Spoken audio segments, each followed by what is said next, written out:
Buenas a todos, bienvenidos al segundo capítulo de Arbiter. Aquí me acompaña mi amigo Iván Hola. y mi compañero Belacor Hola a todos.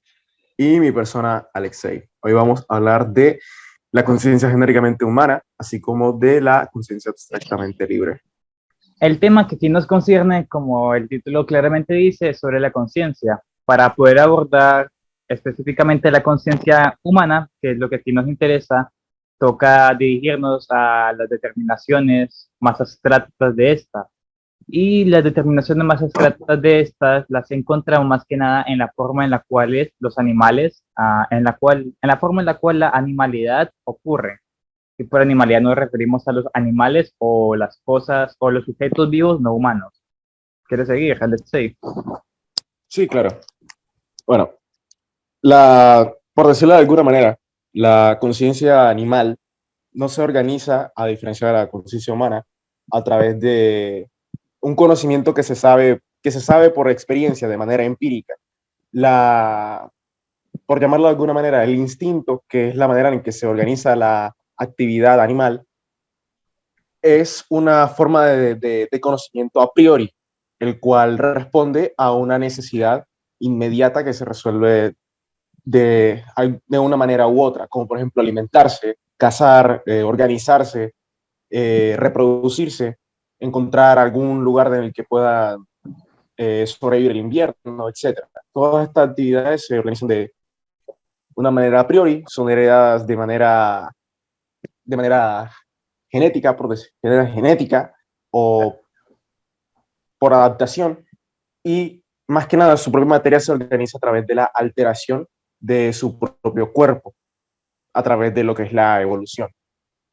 Yo no diría tanto a priori, más que nada porque no es a priori, no tienen un conocimiento a priori de las formas que deben abocarse. En general, en formas más abstractas y si se puede decir exteriores, el proceso de aprendizaje es casi, en cierta medida, el proceso de aprendizaje entre los humanos y los animales es en cierta medida casi idéntico. Pero aquí lo que le interesa es la diferencia cualitativa. En los animales, a diferencia de los humanos, o igual que los humanos, pero de una forma más reducida, abordan o se reproducen mediante claramente la apropiación del medio natural. Lo que hacen es apropiarse del medio. Va, o sea, un cuerpo, por poner un ejemplo, un pájaro va y come alimentos de los árboles o también del suelo. Como en el caso de ciertos pájaros, los cuales pueden comer, ¿cómo se le dice? Animales de tierra, pequeñitos, no sé cómo se les dice. Pero en sí, ¿Insectos? ellos como tal tienen la potencialidad de ellos para realizar tal procedimiento, o sea, la potencialidad de los animales para apropiarse del medio está en gran medida limitada. ¿Por qué limitada? Mayoritariamente porque toda la potencialidad que ellos tienen se encuentra en su propio organismo, en su propio cuerpo. Y en muy escasas ocasiones o aumentan su potencialidad a través del uso de ciertas herramientas. El caso más, por decirlo de alguna manera, más general o el más visto de animales que usan herramientas son los primates o monos, o no sé, como quieran llamarlos. El caso de los monos o primates, el caso de los monos o primates que pueden usar ciertas herramientas o palos. Y también se puede ver otras especies animales, como en el caso de los castores, que van y usan y buscan ramas para construir presas. Pero, como es evidente, en estos dos casos, los animales usan muy pocas herramientas, disponiéndolos o sí, predisponiéndolos a usar generalmente su cuerpo para reproducir su propia vida y los de la manada. Y respecto a la manada, eso claramente es otra forma concreta en el cual la subjetividad animal se va desarrollando a través de aumentar potencias productivas de su propio ser genérico. Con lo que está diciendo, esta es la cualidad específica de estos, que es generalmente la capacidad para apropiarse del medio a través de la organización de su cuerpo y de su propio cuerpo, ya que no, como dije, no suelen usar tanto herramientas. Y claramente la diferencia aquí radica muy, muy grande con los humanos, ya que, como bien sabemos, prácticamente a día de hoy, todos los días usamos herramientas. Y claramente no las usamos en abstracción de nuestra propia corporeidad, de nuestro propio cuerpo. Claramente usamos las herramientas a través de nuestro cuerpo, pero a diferencia muy grande de los animales, nosotros usamos en nuestro día a día y desde épocas antiguas herramientas para reproducirnos como tal en sociedad. Y esa es claramente la diferencia específica que nos resuelve de una forma genéricamente propia, o sea, que nos convierte en un ser genérico. Y es como alguna vez yo estaba desarrollando la transformación del medio a través de la configuración del medio para convertirlo en un medio no consumible, o sea, en un medio no apto para que nosotros podamos consumirlo, en un medio apto para el consumo. Y eso es importante, el tema del medio no disponible para el consumo y el tema del medio disponible para el consumo.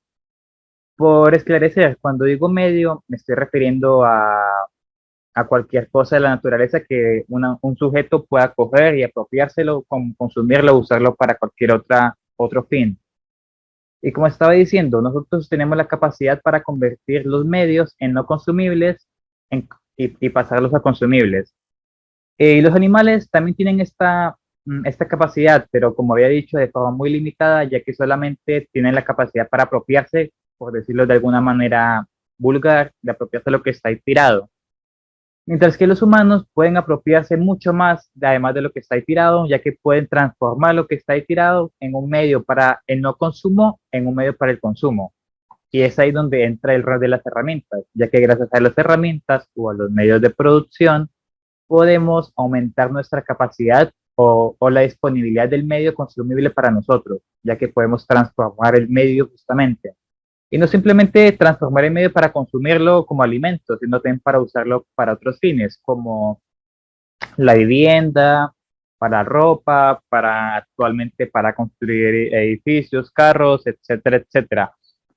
Y la cuestión aquí deriva, ¿de dónde viene tal potencialidad? O sea, porque tenemos la potencialidad para apropiarnos del medio, en transformar ese medio en una herramienta o en un medio de producción y usar esa herramienta o ese medio de producción y seguir apropiándonos del medio en formas cada vez más crecientes.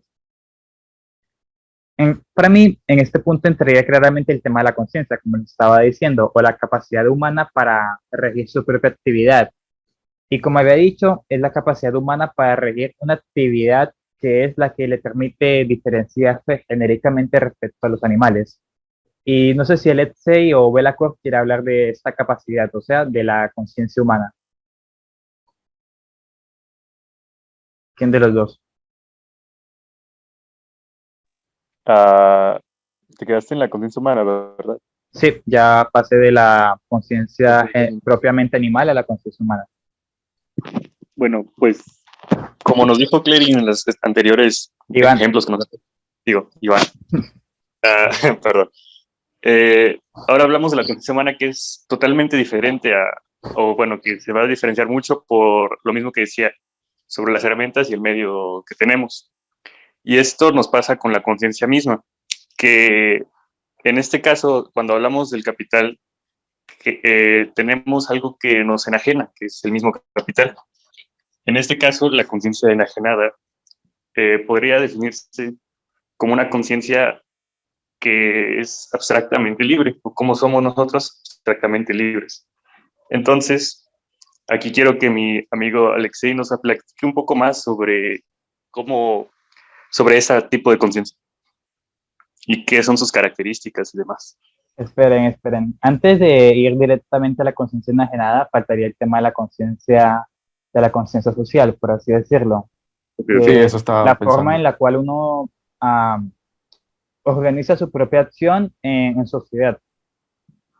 Y bueno, ese es un tema bastante tocado en ¿cómo se dice? En la línea de pensamiento, por así decirlo, de Juan Íñigo Carrera. Que es primeramente el tema de la conciencia genérica, que es la que ya dijimos, que es es la forma concreta en la cual el ser humano rige su gasto material de cuerpo humano para la transformación del medio sobre el cual descarga sus potencias individuales con la finalidad de convertir en ese medio en un valor de uso, un valor de uso como tal, que como bien sabemos, los valores de uso son aquellos medios o elementos los cuales son apacibles para el consumo humano. Ya, ese es el tema genérico. El tema es que no simplemente no nos detenemos en tal forma genérica de conciencia, sino que la conciencia se articula socialmente. O sea, esas potencias productivas humanas, o sea, la conciencia, que es algo que tiene cada persona o está aportada en cada persona, están portadas individualmente solamente gracias a que se han constituido socialmente. O sea, nosotros tenemos esa capacidad genérica, la conciencia, gracias a que están constituidas socialmente. O sea, solo pueden desarrollarse las potencias o la conciencia de tipo individual como producto de la acción productiva de otros individuos. Nosotros no desarrollamos, por así decirlo, la inteligencia o la capacidad para actuar sobre el medio en la interacción de nuestras relaciones con las demás personas. Nosotros justamente articulamos nuestra propia acción individual gracias a que estamos en un entramado social y no simplemente en cuanto tal. Esto, y bueno, en este punto es bastante importante, ya que aquí pone de manifiesto lo que hablaremos en el tema de la conciencia, que no es capaz de verse a sí misma en cuanto tal, sino que se percibe como absolutamente natural, como libre por naturaleza. Entonces, en lo que venía diciendo, nuestra conciencia individual se desarrolla gracias a las relaciones sociales que nosotros mismos entre los humanos desarrollamos. Y bueno, aquí la otra cuestión que entra, ¿cómo se desarrolla las relaciones sociales? Ya que gracias a ellas es que nosotros justamente podemos desarrollarnos a gran escala y con gran diferencia respecto a los animales. Y bueno, la primera forma históricamente específica en la cual ocurren las relaciones sociales son las relaciones de dependencia personal o también dichas las relaciones de dominación personal. No sé si Alex sí quiere seguir. Vale. Las relaciones de dependencia o dominación personal eran, o bueno, son, en algún sentido todavía existen, al menos en su forma abstracta, la forma en la que se organizaban las sociedades y hasta incluso algunas formas de relaciones al interior de una sociedad que se establecen a través de una relación de una relación personal entre los sujetos que participan dentro de ella. Esta forma de organización o de dominación existió en múltiples modos de producción, o sea, la relación social general que reproduce o produce toda determinación que se genera dentro de estas sociedades. Las que más resaltan por sobre otras son las del modo de producción feudal, así como la del modo de producción esclavista. Y hablando específicamente del esclavista, este modo de producción, las relaciones de dominación personal se establecían a través de una dialéctica de amo y esclavo, en la que el esclavo estaba subordinado su voluntad y su conciencia, y por tanto también la realización concreta de su trabajo, a una relación de pleitesía hacia aquel que posee su propio ser. En este caso sería su dueño, su amo o cualquier otro título que venga a conveniencia de esto. Esta forma de relación social de reproducir el trabajo se organizaba de manera directamente social. El producto de su trabajo estaba hecho con la única finalidad de generar eh, valores de uso, utilidades para aquellos que poseen o subyugan a su ser.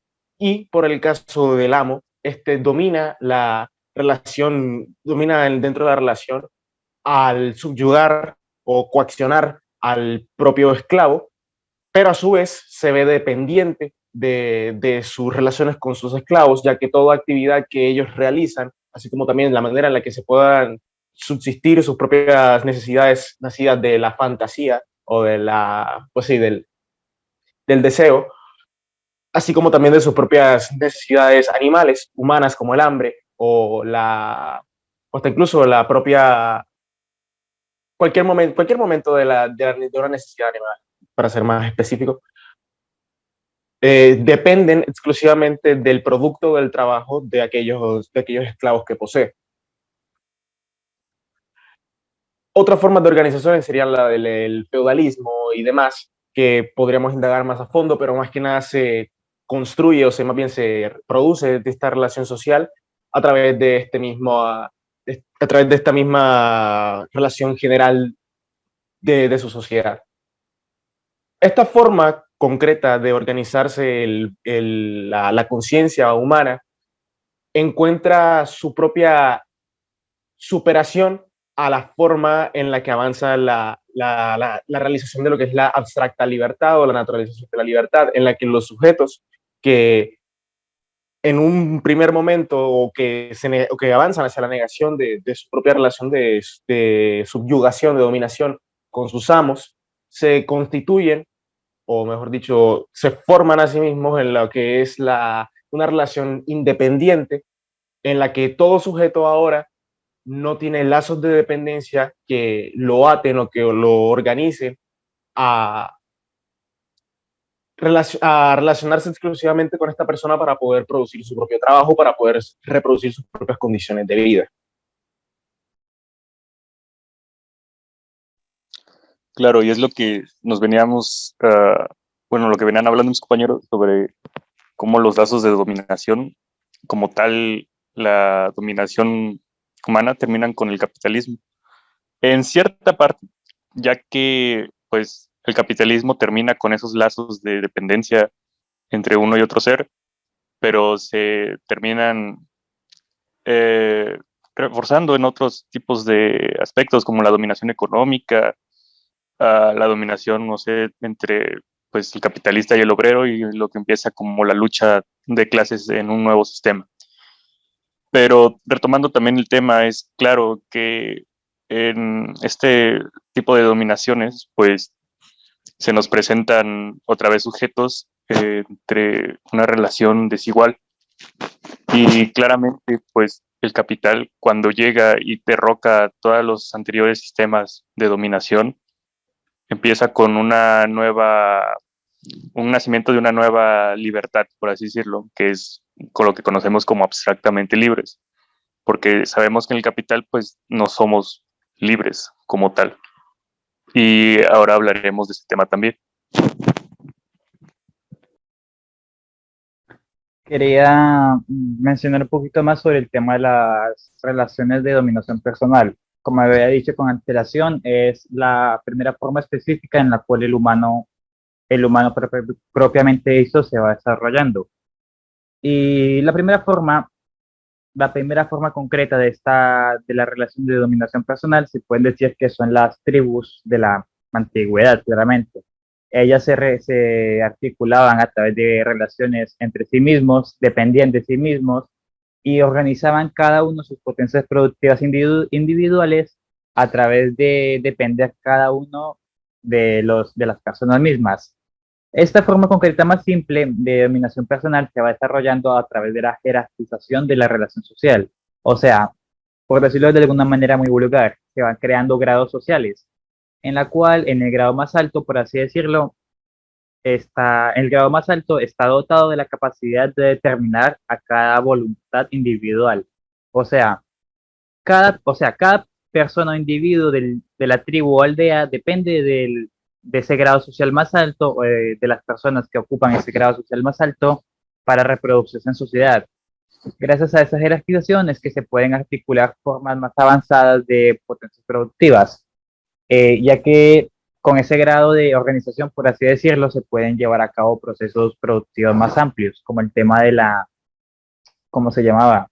Mm, El tema del riego.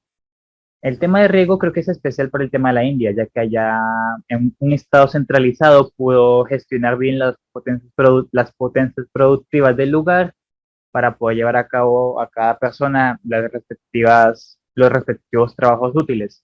Y bueno, volviendo al tema de la dependencia personal, en estas formas sociales históricas, cada uno dependía del grado social más alto para poder desarrollarse en sociedad. Y bueno, ¿por qué digo que dependían de una persona? Ya que la reproducción de su propio cuerpo e individualidad debe de estar acorde a lo que esa persona requiera. O sea, la integración de cada sujeto depende de que pueda satisfacer las necesidades de que dicta el orden superior. Como en el caso que le estaba diciendo en la India, las personas necesitaban organizar su propia actividad, necesitaban organizar su acción como tal a través de lo que les dictaba el grado social superior. Y bueno, este grado social superior se constituía en cuanto tal, no gracias a la mercancía o la producción mercantil, sino gracias a las formas concretas en las cuales se había desarrollando la jerarquización en tales sitios históricos, como en la India, como estaba diciendo. Y bueno, después de las tribus llegaron, si no estoy mal, el esclavismo, que es claramente la relación entre el amo y el esclavo, donde el amo depende claramente de la producción del esclavo y el esclavo puede reproducirse en cuanto tal si cumple los fines del amo. Y claramente está el Estado Mayor, o que no es un Estado como el capitalismo, sino que es diferente. Y bueno, el Estado Mayor claramente regulaba las relaciones sociales que se habían desarrollado hasta ese punto. Las organizaba, los desarrollaba desde un grado claramente superior, ya que gestionaba las formas parcelizadas en las cuales se llevaba las relaciones entre los amos y los esclavos. Y si no estoy mal, es por esos momentos históricos en los cuales se iban desarrollando formas mercantiles de producción. Pero bueno, como se sabe, estas formas mercantiles de producción estaban sujetas a las relaciones de dependencia personal. Como por decirlo de alguna forma, algunos esclavos, no sé si estoy bien, pero eso ocurría en los Estados Unidos desde el siglo XVIII, algunos esclavos podían comprar su propia libertad. No sé si esto ocurrió en la Roma, pero eso era así. Algunos esclavos podían comprar su libertad a un costo, claramente. Y por eso es que se podía desarrollar ciertas formas de producción mercantil o producción de dinero. Y claramente, como acaba de decir, esta producción de dinero de mercancías estaban sujetas a las relaciones de dependencia personal. Y bueno, por decirlo rápidamente, después del esclavismo vino el feudalismo, que no es nada más que la relación del terrateniente con los campesinos. Y después del feudalismo vino ya el capitalismo que se estaba abriendo paso de manera gigantada a partir del siglo XV, más que nada en Europa.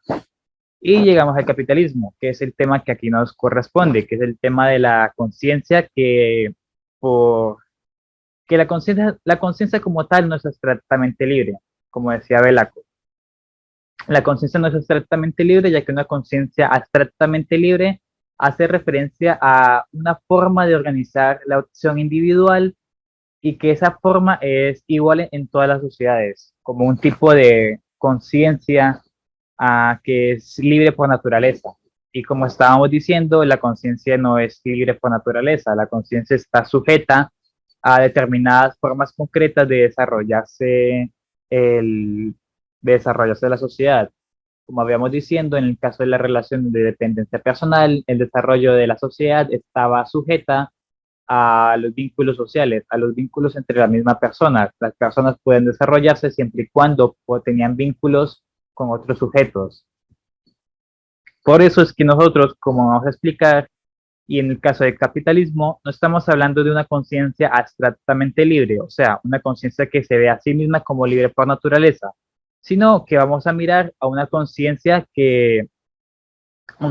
enajenada, una conciencia fetichista, que como tal, y como estaremos mirando, la conciencia fetichista o enajenada es la forma necesaria de desarrollarse la potencialidad de la producción mercantil. Y bueno, no sé si alguno quiere mencionar algo para ya seguir con el tema de la conciencia enajenada. Bien, la conciencia enajenada se organiza a través de la relación la relación social, privada e independiente del trabajo. Privada porque se priva del producto de su trabajo, de su ser, a la sociedad de toda actividad. Y independiente porque este ser se organiza aparentemente sin lazos de dependencia personal con ninguna otra persona. Pero esta independencia, esta aparente independencia, esta libertad es la forma concreta en que la enajenación del capital se reproduce, ya que el sujeto, el personificador de la mercancía, el sujeto vendedor de mercancías, depende, se ve dominado por el capital. Es una relación de dominación indirecta en la que todo momento de su actividad humana, de todo momento de su actividad productiva, se ve dominado o controlado por la mercancía, tanto para reproducirse a sí mismo en el paso del tiempo, o sea, establecer las propias condiciones necesarias para su propia subsistencia, alimentarse, vestir, cualquier actividad en general, así como también, obviamente, todo momento de la venta de la fuerza de trabajo o de la venta de la mercancía, como también el relacionarse con otras personas, así como hasta incluso su propia muerte. En el modo de producción capitalista, el capital se presenta como la relación inexorable e inescapable en la que todo momento se ve mediado por esta misma.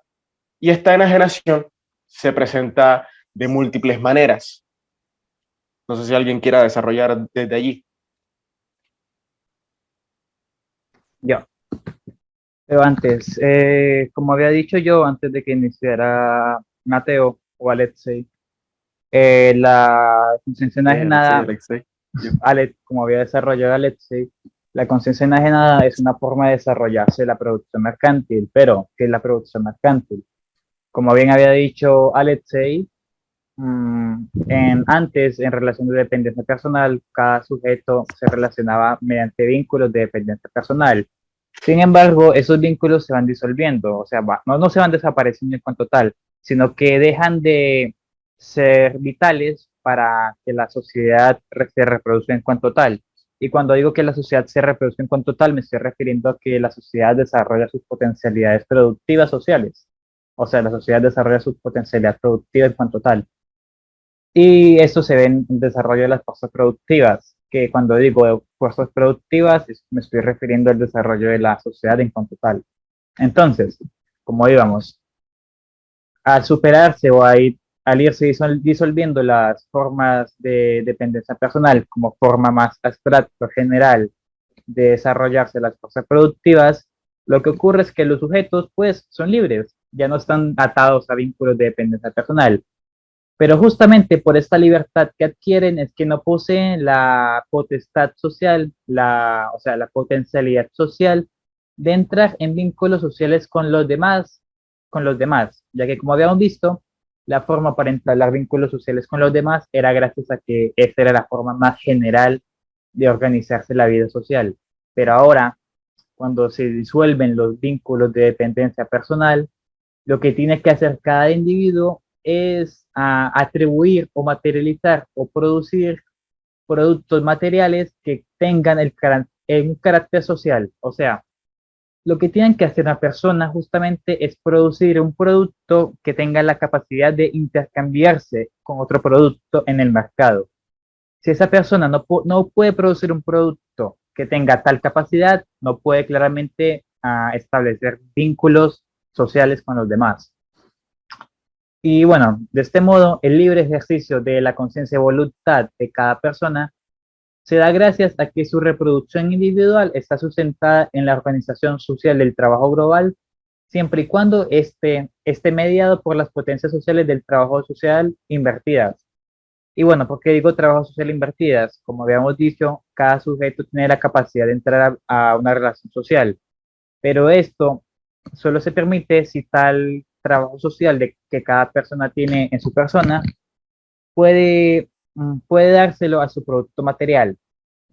O sea, como venía diciendo, un sujeto puede entrar a vínculos sociales siempre y cuando su producto tenga la capacidad de intercambiabilidad, o sea, pueda intercambiarse con otros productos. Gracias a esto es que el sujeto puede reproducirse, puede ir al mercado, intercambiar lo que produjo y adquirir lo que se puede intercambiar con su producto. Si, yo qué sé, si hizo una bicicleta, puede ir al mercado y conseguirse 5 kilos de papa. En caso contrario, si produce una bicicleta, pero esa bicicleta no posee la capacidad de intercambiarse con otro producto, el individuo claramente no puede vivir, a menos de que se dedique a robar, pero bueno, ese es otro tema. Y como venía diciendo, ¿qué es lo que todo esto nos dice? Lo que todo esto nos dice es que un sujeto debe de poner su conciencia y voluntad al servicio de la producción de mercancías, o sea, al servicio de la producción de un producto que tenga la capacidad de la intercambiabilidad. Y cuando digo capacidad de intercambiabilidad, me estoy refiriendo al valor. Los productos tienen valor ya que, como habíamos visto, las personas no poseen ningún vínculo de dependencia personal y al no poder relacionarse personalmente con otras personas, deben de organizar su propia acción para producir un producto que tenga valor. Y el producto, como veníamos mirando, tiene valor justamente porque el sujeto es libre, o sea, porque es libre de dependencia personal. Pero justamente por esa libertad es que su trabajo individual está organizado de manera privada. ¿Por qué privada? Porque está privado de las demás personas. Y digo privado de las demás personas porque solamente puede relacionarse con las demás personas siempre y cuando su producto tenga la capacidad de la intercambiabilidad. Y bueno, con todo esto dicho, el trabajo privado, que simplemente estar privado de relacionarse con otras personas de manera directa, es lo que da a las mercancías la capacidad, es lo que da a los productos la capacidad de intercambiabilidad. Y bueno, tal capacidad social, o sea, la capacidad social es la intercambiabilidad, es lo que dota a cada persona justamente de poder vincularse y estar en sociedad. Y bueno, lo que todo esto nos dice, la mercancía es una potencialidad social, o sea, es una fuerza material y social, como veníamos diciendo, que dicho vulgarmente nos gobierna, es lo que nos dice qué hacer con nuestra propia vida. Pero bueno, eso es otro tema que no podemos abarcar en este instante, pero como veníamos diciendo, entonces, gracias a que la mercancía nos domina, nos esclaviza, es que nuestra conciencia, o sea, nuestra capacidad para organizar nuestra propia acción, para apropiarnos del medio, debe de estar enajenada. Y es una conciencia enajenada porque está obligada a producir valor. Y justamente la producción de valor es lo que nos da la libertad. Si no produciéramos valor, o nos moriríamos o tendríamos que irnos al monte a vivir aislado de la sociedad. Y bueno, este reconocimiento de nuestra enajenación es claramente nos deja ver que la libertad que tenemos es una libertad determinada, o sea, es una libertad históricamente específica y es una libertad privada porque no tenemos la capacidad para liberarnos de las potencias sociales del producto material que nos domina. Por lo que la libertad, como decía Juan Íñigo Carrera, es la forma concreta en la cual se va desarrollando la producción de mercancías. Y no sé si alguien más quiere decir algo respecto a este tema, ya que abarcamos la conciencia enajenada, supondría que podemos hablar de las concepciones o teorías que dicen que no tenemos una conciencia enajenada, sino una conciencia aparentemente libre. ¿En qué nos quedamos? En lo abstractamente libre. Ya había referido que la conciencia enajenada era la conciencia que está sujeta a producir mercancías. Es la subjetividad del productor de mercancías como la forma más abstracta o general de la subjetividad humana. Y por subjetividad humana me refiero a una subjetividad que está relacionada, está específicamente determinada en la actualidad. Y de ahí íbamos a abarcar el tema de las concepciones o teorías que en vez de ver a una conciencia enajenada, lo que ellos ven es una conciencia abstractamente libre, o sea, a una conciencia que para ellos es libre por naturaleza, o una subjetividad humana que es esencial por naturaleza, por así decirlo. Claro, claro. Lo de... o sea, los que se detienen ante la apariencia de la conciencia abstractamente libre por Exacto, naturaleza, ¿verdad? exacto, eso mismo. Ok. Perfecto, perfecto. Bueno, pues como mi compañero Clem ya lo dijo, mucho se ve esto, creo, en el campo del psicoanálisis más que nada, que no se hace un censo sobre realmente lo que se está analizando, sino solo en una conciencia que se ya determina como natural, pero no se dan cuenta que es pues un atributo del capital sobre nosotros, ¿verdad? La teoría psicoanalítica también representa mucho como una determinación que se impone externamente sobre los individuos, que es algo que también hemos hablado mucho sobre cómo se hacen los campos externos y a través de eso las relaciones directas, estos afectan pues a nosotros como personificaciones de las mercancías. Las relaciones se tratan en este momento como si fueran algo abstractas directamente entre estas personas. Por ejemplo, la relación social general por medio de las cosas queda representada como un contrario, como una relación directa entre las personas, en donde pues nuestra libertad individual se ve externamente pues acortada por otros individuos. Entonces, los productores de mercancías pues no se encuentran sujetos a relaciones de dependencia personal, y eso es como lo que nos marca la conciencia abstractamente libre, que es la forma de relación social objetivada. Y pues con esto, la conciencia libre, entre comillas, es la forma concreta de una conciencia enajenada en la mercancía, en muy resumidas palabras. Y su enajenación está aportada en la persona de los otros productores. Bueno, no está más bien en eso, sino en la conciencia ejercida externamente por la conciencia individual del mismo productor de mercancías, o sea, nosotros.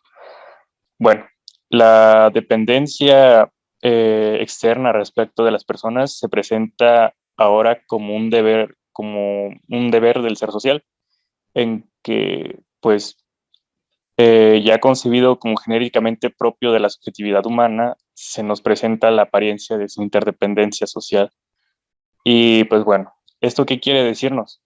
Que en esta naturalización de la conciencia, pues la acción consciente y voluntaria ha quedado representada como la libertad, la intermediación de una persona, pues, o sea, como lo decían los voluntaristas, sobre la voluntariedad de esto y no la determinación del propio sujeto. Como había dicho el compañero Belacor, la conciencia exactamente libre es una forma concreta de la conciencia enajenada. ¿Pero por qué una forma concreta de la conciencia enajenada? La conciencia exactamente libre simplemente surge como producto de una forma de conocimiento. Y cuando digo forma de conocimiento me refiero a una forma de organización de la propia acción, como veníamos diciendo con el tema de la conciencia en todo este podcast. Y bueno, ¿cuál es la forma de conocimiento que hace que unas personas desarrollen que la conciencia capitalista o la conciencia enajenada es una conciencia exactamente libre? La forma de conocimiento a la que me estoy refiriendo es la de las ciencias modernas o la del método científico moderno o convencional, que es justamente es, por decirlo de alguna manera, la representación lógica o positivismo, como a otras personas les gustaría llamarlo, o también la filosofía analítica. En realidad, varios campos epistemológicos se quieren decir, o varias ciencias o métodos científicos de la actualidad quedan, como se dicen, quedan englobadas en lo que Hegel llamaría representación, aunque Hegel también utiliza el término entendimiento. Y bueno, como sabemos, Hegel es un filósofo alemán que nació a finales del siglo XVIII y murió a inicios del siglo XIX. Y para él la representación es una forma de conocimiento la cual para conocer las cosas termina, primero que nada, las termina aislando. No las ve como cosas que se desarrollan cada una dentro de sí, como primero se desarrolla la conciencia, luego la conciencia social o las relaciones sociales, y luego las relaciones sociales van para relaciones históricamente específicas, y luego cada una va desarrollándose hasta el punto de llegar a la relación social capitalista o relación capitalista, sino que ellos ven cosas separadas, escindidas, cuyo vínculo solo existe desde la exterioridad. Ven las cosas, por decirlo de alguna manera, o ven los objetos sin potencia alguna, sino que ven un montón o multiplicidad de objetos, objetos que se vinculan por alguna extraña razón prácticamente. Ven a la conciencia humana, o sea, ven a la capacidad del ser humano para relacionarse en cuanto tal a través de organizar su acción para la producción de valor en este caso. Pero en vez de ver esto, ven ese tipo de conciencia y la comparan con otra conciencia anterior. Y esto lo hacen mirando los atributos o las características específicas que se repiten. En el caso de la conciencia capitalista, ven una conciencia que actúa simplemente con total. Ven que producen, ven que tienen ciertos comportamientos y al observar que esos comportamientos también se repiten en anteriores sociedades, por así decirlo, llegan a la conclusión que ese comportamiento capitalista existe desde antes del mismo capitalismo. Y es generalmente esta forma de conocimiento, que es prácticamente la que gobierna el método científico moderno, es la que gobierna en general las ciencias sociales y también las ciencias naturales, Es por culpa, por así decirlo, de ese método científico o de esa forma de conocimiento que nosotros nos vemos obligados, bueno, no nos vemos obligados, sino que es debido a tal forma de conocimiento que algunas personas llegan a la conclusión de que la conciencia es libre por naturaleza. Y como bien venía diciendo Belacor, el caso del psicoanálisis es un ejemplo bastante bueno. Ellos postulan tres tipos de conciencias, por así decirlo, o tres momentos de la conciencia: el ello, el yo y el superyo. Y termina prácticamente poniendo esos tres momentos de la conciencia en todas las formas en todas las formas del desarrollo de la humanidad.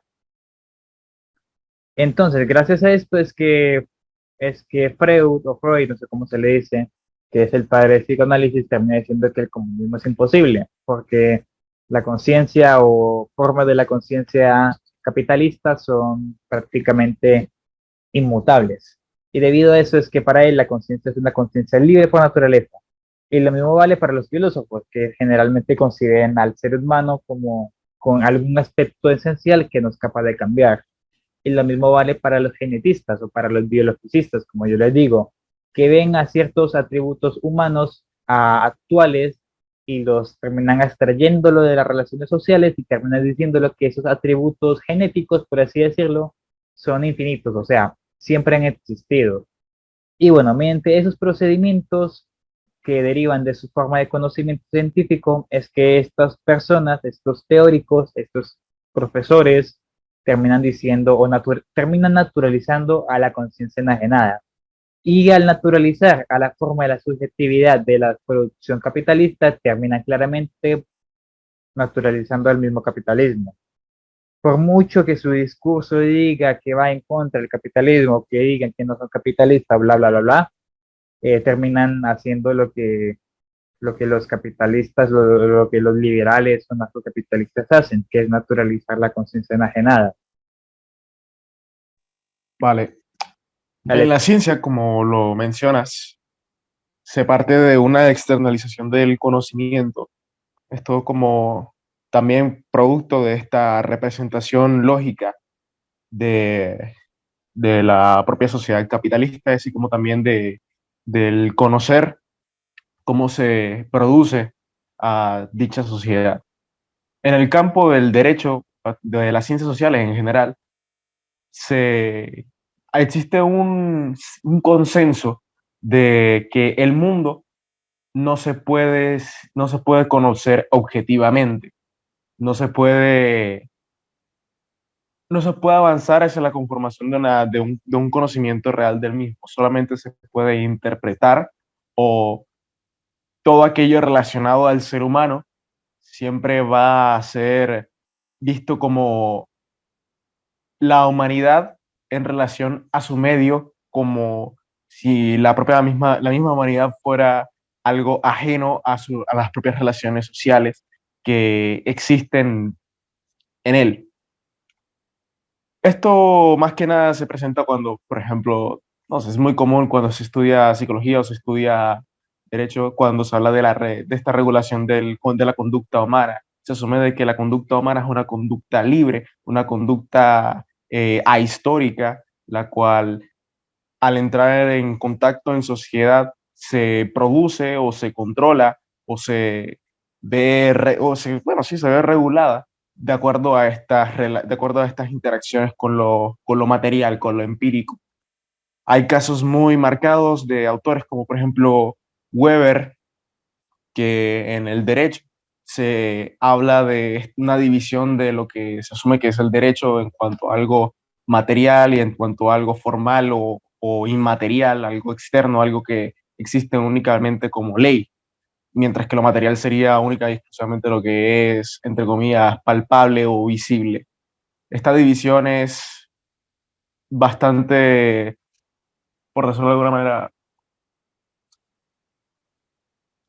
sosa, no vamos a usar la palabra sosa, ya que asume de que aquello que existe como ley o aquello que se produce como tal no es sino una forma en la que este derecho, esta conciencia inalienable, pues existe y se rige bajo esos lineamientos, entre comillas, históricos. También pasa mucho más en otros aspectos como la psicología, no sé si quisieran desarrollar ello más adelante, que generalmente se habla de la conducta humana y se habla de cómo esta misma conducta abstractamente libre se produce y al interactuar con el medio, pues se va organizando según una especie de lineamientos naturales y de la experiencia de lo social como una experimentación, hasta incluso como una consecuencia de aquello que consideran que es natural.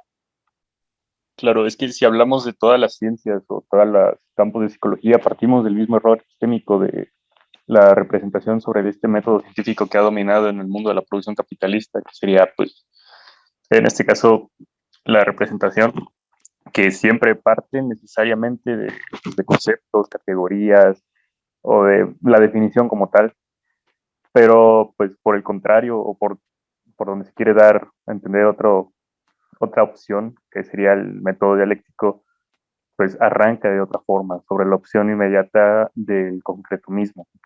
Y creo que es ahí donde radican los problemas pues de las ciencias sociales, de la psicología y de los demás campos de las ciencias, que todas van a partir siempre desde la categoría y no desde el concreto mismo. En este método, pues la definición no tiene más que un lugar de punto de llegada y pues bueno, lo que hacen también, como ya decía Iván Salazar, es que lo vuelven inseparable, o sea, lo vuelven separables en todo eso y no como una unidad misma. Y esto se nos presenta bastante bien en el desarrollo de las determinaciones, que como ya decían, siempre salen de las mercancías hasta descubrir esta como un valor.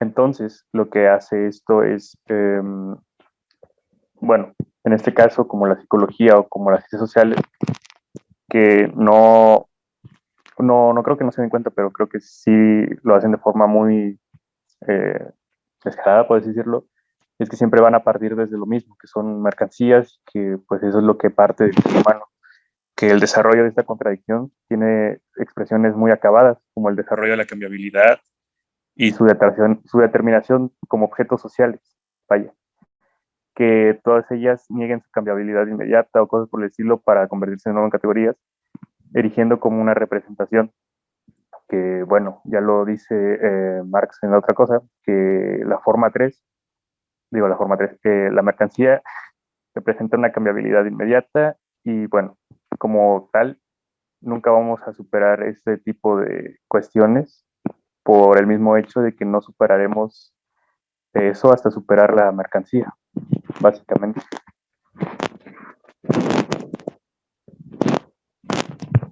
Quería llamar la atención yo más que nada, otra vez en la psicología.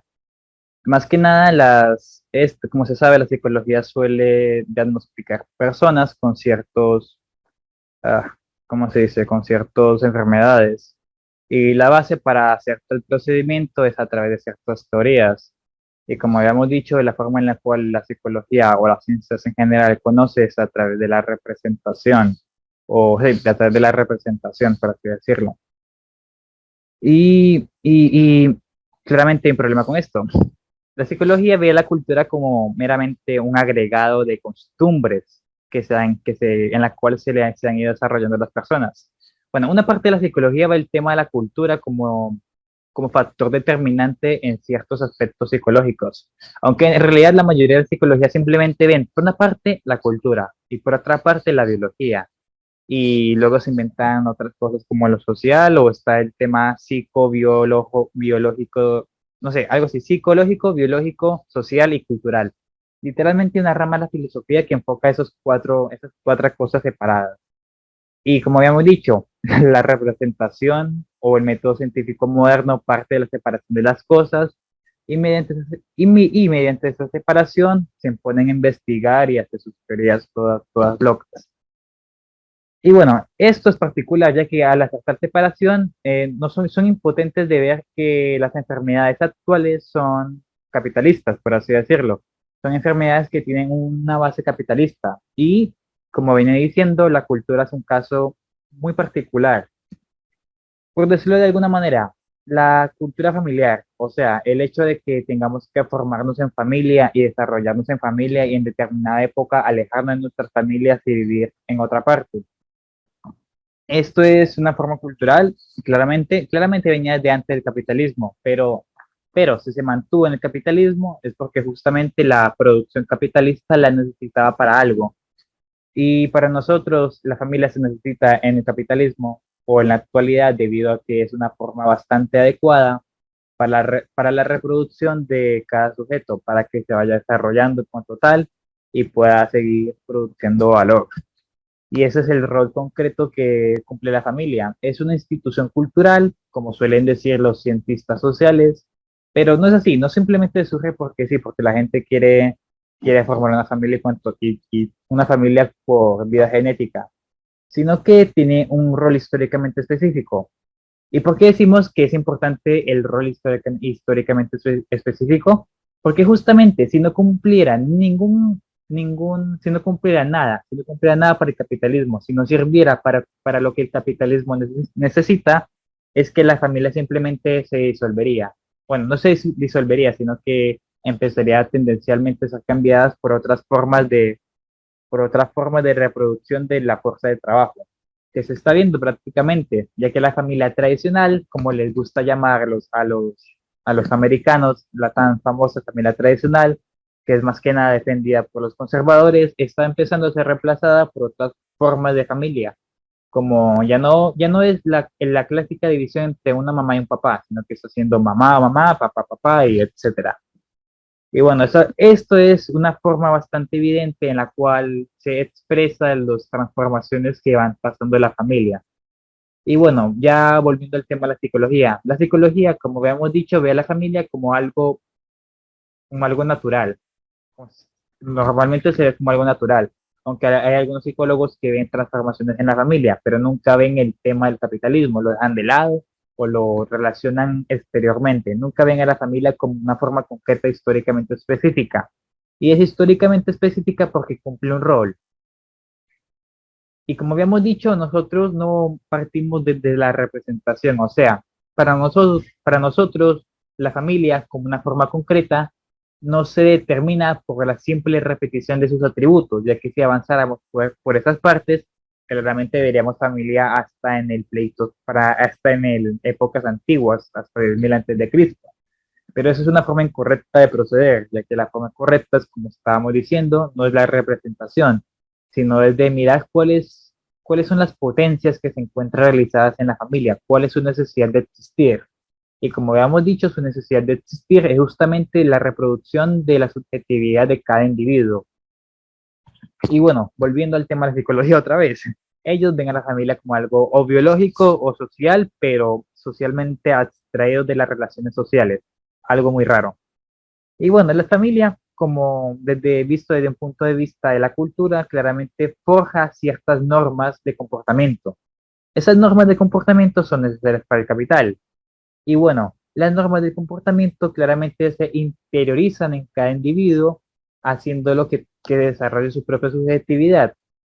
Y aquí, para mí, en cierta medida, el psicoanálisis tiene algunos puntos de bastante importancia, pero claramente tiene sus debilidades, como el tema de percibirse a sí mismo como libre por naturaleza.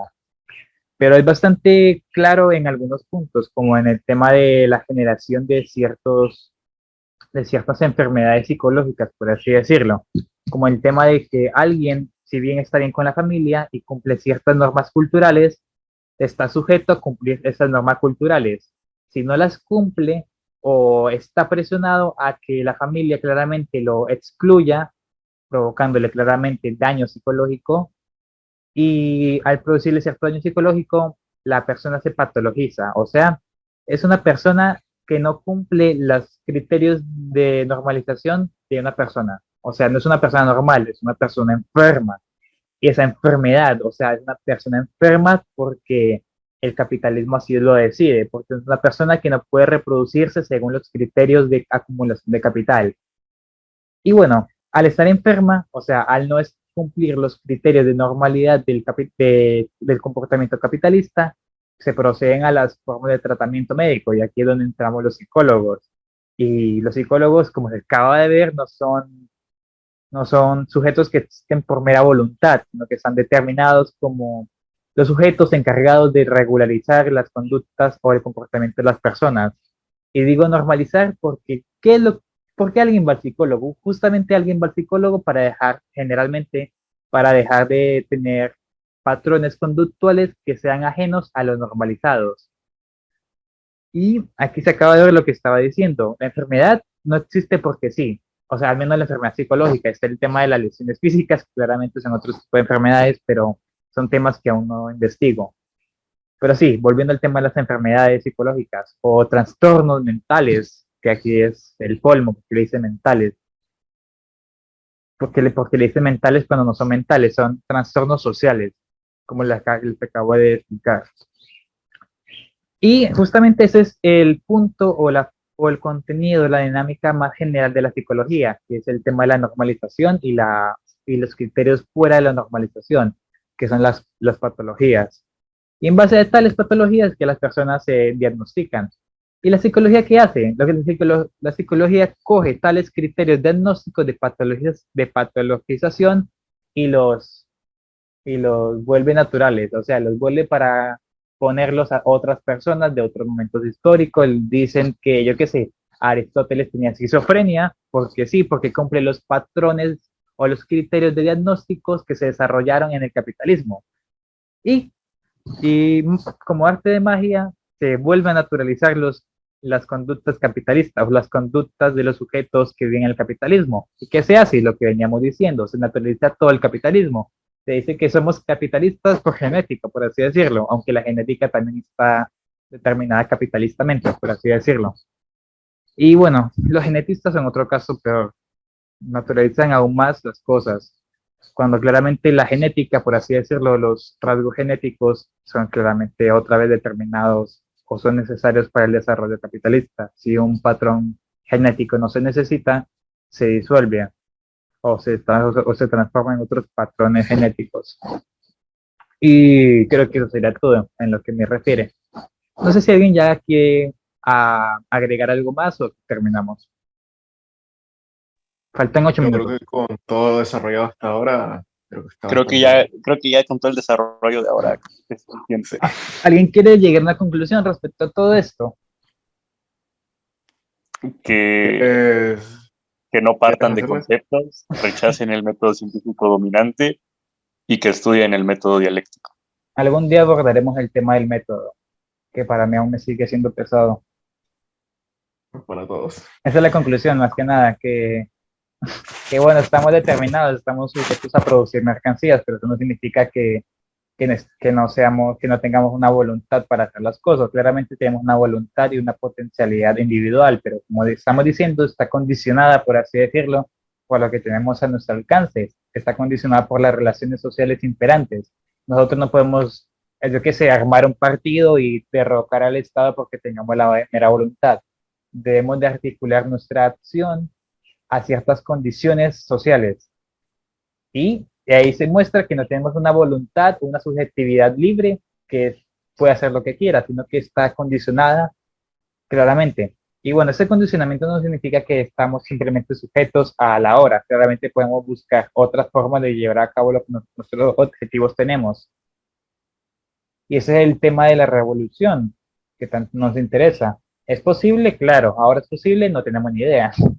El tema es de seguir investigando las formas concretas en las cuales cada país se ha ido desarrollando para organizar nuestra acción y realizar una verdadera transformación social de las relaciones imperantes. Y listo, eso sería todo. ¿Nada más? ¿Alguien? Nada más. Perfecto. ¿Para la grabación? ¿O, algo, Sí. o tienen algún despido especial? Porque yo no sé. No, no No, no, tenemos. no. Vale, hasta luego. Ojalá les haya gustado. Cualquier duda pregunten y adiós.